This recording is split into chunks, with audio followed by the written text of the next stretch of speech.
പടവലം പോലുള്ള കേരള നാട്ടിൽ 2-3 അപ്പച്ചന്മാർ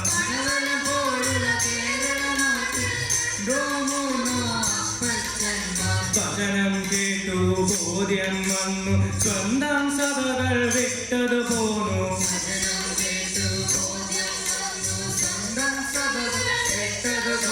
സത്യമറിഞ്ഞവരെല്ലാം കൂടെ പയ്യെ പയ്യെ ഒന്നാ ചേർന്നു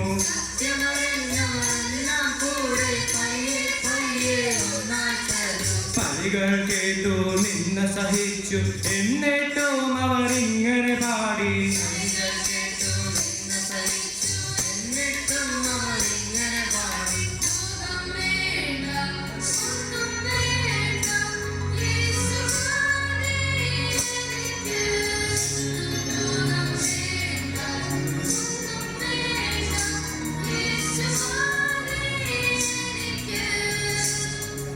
എന്നിട്ടോ സുവിശേഷത്തിൻ ശബ്ദമതൊന്നും ദേശമതെല്ലാം മാറ്റൊലി കൊണ്ടു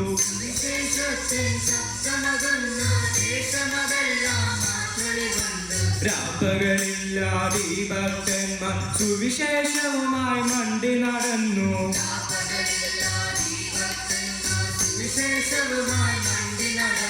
വിഷമരവില്ല ദാഹവുമില്ല യേശുവിൻ സാക്ഷ്യം ഒന്നേ ലക്ഷ്യം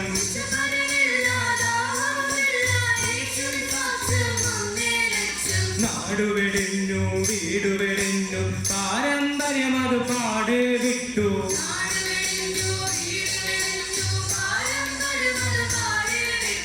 അക്കാലത്തെ ഭക്തന്മാർക്കു വേർപാടിന്റെ അനുഭവം മാത്രം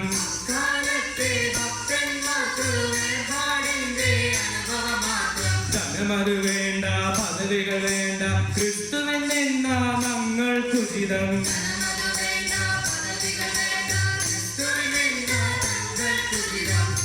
പ്രിയമുള്ളവരെ, ഇങ്ങനെയായിരുന്നു നമ്മുടെ പിതാക്കന്മാർ അന്ന് ജീവിച്ചു പോകുന്നത്. വിശുദ്ധിയും വേർപാടും അവർ കാത്തു സൂക്ഷിച്ചു. സകലതും വെടിഞ്ഞു അവർ ക്രിസ്തുവിന് വേണ്ടി കഷ്ടം സഹിച്ചു. കർത്താവിന്റെ കഷ്ടാനുഭവങ്ങളിൽ അവർ കൂട്ടാളികളായി. ക്രിസ്തുവിൽ നിന്ന് അവർ വലിയ ധനമെന്നു. അവരുടെ വിശ്വാസം കണ്ട ദൈവം അവരുടെ പിൻതലമുറകളെ മാനിച്ചു. എന്നാൽ ആ തലമുറകളുടെ ഇന്നത്തെ അവസ്ഥ എന്താണ്? കാലം പലതും അങ്ങനെ പോയി, സഭകൾ പലതും അങ്ങിങ്ങായി.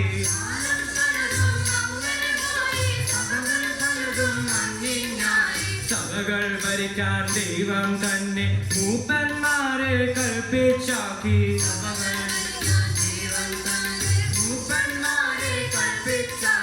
മുൻപ് പറഞ്ഞ അപ്പച്ചന്മാർ മക്കൾ തന്നുടെ കാലം വന്നു.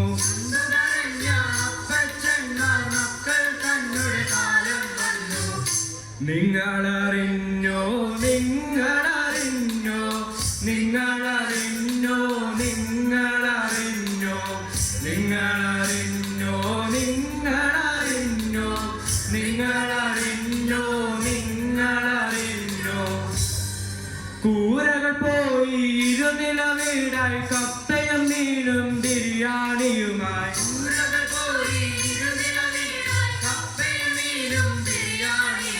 TPM-ൽ നല്ലൊരു കൂട്ടം ഫ്ലൈറ്റിൽ കയറി സ്റ്റേറ്റ്സിൽ പോയി.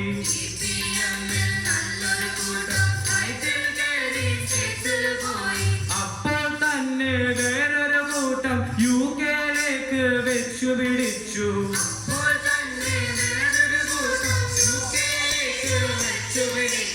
എന്നാൽ പിന്നെ വേറൊരു കൂട്ടം ഫ്ലൈറ്റിൽ കയറി ഗൾഫിൽ വന്നു.